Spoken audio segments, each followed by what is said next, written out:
Pernah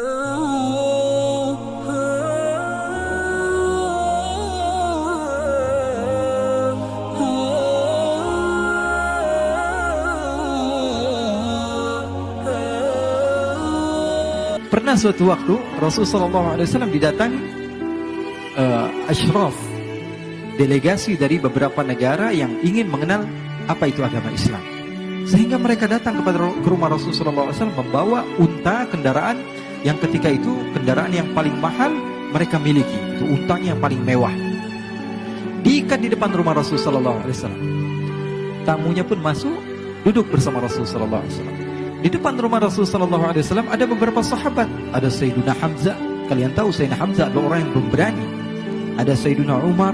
Kalian tahu Sayyidina Umar adalah orang yang pemberani. Ada Sayyiduna Ali bin Abi Thalib. Ada Sayyiduna Sa'ad bin Abi Waqqas. 4 sahabat ini lagi nongkrong gitu depan rumahnya Rasulullah SAW. Berjaga sebelum Allah Subhanahu wa taala turunkan ayat wallahu ya'simuka minan nas. Ketika mereka sedang asyik duduk, tiba-tiba Nuaiman datang. Ini Nuaiman kalau datang pasti bikin sesuatu yang aneh. Bahkan dikatakan tidaklah Rasulullah SAW dalam keadaan bersedih kecuali Nuaiman datang Rasulullah akan tersenyum. Jadi sebagian sahabat itu senang kalau sudah Nuaiman datang, pasti Rasulullah bahagia.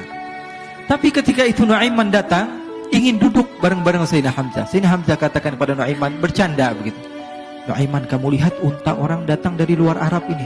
Lihat, kata Nuaiman, ini besar banget ini, badannya besar gitu. Dagingnya pasti banyak. Iya nih kalau kita sate enak nih ntar malam. Kata Nuaiman.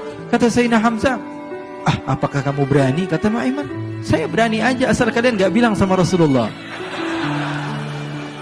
Kata Sayyidina Hamzah, benar wahai Nuaiman, benar. Akhirnya Sayyidina Hamzah lupa masalah itu, cuma bercanda-bercanda saja. Sayyidina Hamzah lagi asik sama Sayyidina Umar, Sayyidina Ali. Tiba-tiba apa? Ternyata ketika dia melihat unta tersebut sudah pisah antara kepala sama badannya. Nuaiman mengatakan, wahai Hamzah, ini unta saya sudah potong, saya mau pergi sebentar. Kalau Rasulullah cari saya, tolong jangan beritahu di mana saya. Nanti kalau keadaan sudah aman, mari kita nyate bareng-bareng. Jadi ada yang seperti itu di zaman Rasulullah SAW. Maka dia pun berlari dan berlari mencari satu tempat supaya Rasulullah SAW dia selamat daripada Rasulullah SAW. Sehingga Sayyidina Hamzah bingung, ini kalau Rasulullah keluar gimana? Ada Hamzah Asadullah, ada Ali bin Abi Thalib, ada Umar, gak bisa jaga kendaraannya tamunya Rasulullah Sallallahu Alaihi Wasallam. Akhirnya benar apa yang terjadi, ikhwani. Rasulullah SAW tamunya mau pulang. Ketika dia buka pintu tamu melihat apa? Untanya sudah begitu. Mereka teriak, wa naqatah, unta kami wahai Muhammad. Baru mau kenal Islam, unta kami, kendaraan kami sudah dibuang. Rasulullah SAW lihat Sayyidina Hamzah, lihat Sayyidina Ali.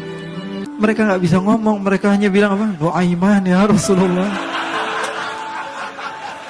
Rasulullah perintahkan Sayyidina Umar, wahai Umar, sekarang kamu ambil uang, kemudian kamu gantikan, kemudian kamu berikan 2 kali lipat daripada harta unta ini, sehingga apa?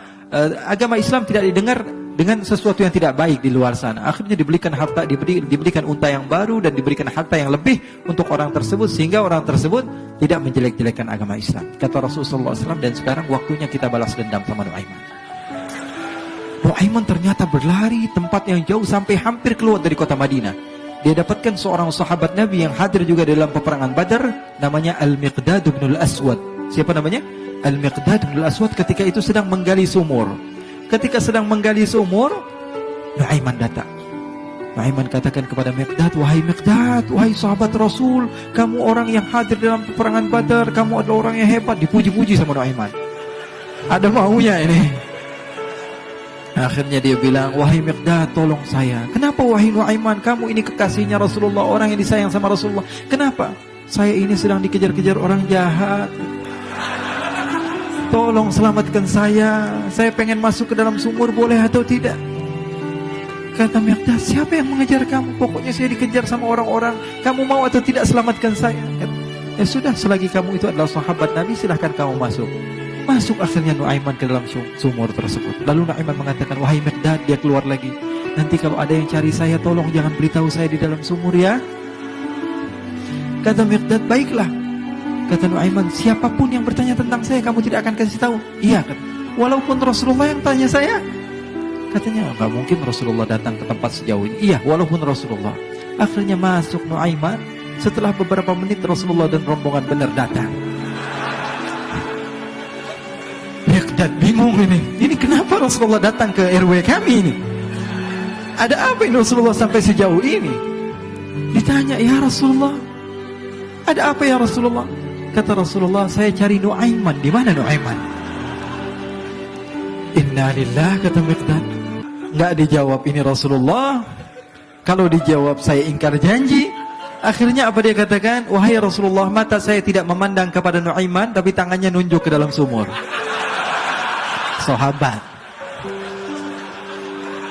Apa dia bilang? Mata saya tidak melihat kepada Nuaiman, tapi tangannya nunjuk ke sumur. Akhirnya dibuka sama Rasulullah, Nuaiman muncul. Kata Rasulullah, Nuaiman, kamu bikin malu saya, wahai Nuaiman. Ya Rasulullah, yang bersalah bukan saya, tapi orang yang mencari saya bersama kamu, ya Rasulullah. Akhirnya Rasulullah nengok siapa, ternyata Nuaiman sudah lari kabur. Sallu ala Nabi Muhammad. Kisah-kisah seperti ini sebenarnya banyak sekali, ya. Ini menunjukkan kepada kita bahwa kehidupan Rasulullah itu begitu indah. Rasulullah SAW, kalau kamu mau menjadi orang yang baik, contoh Rasulullah. Mau menjadi bapak yang baik, contoh Rasulullah. Mau menjadi pemimpin peperangan yang baik, Rasulullah.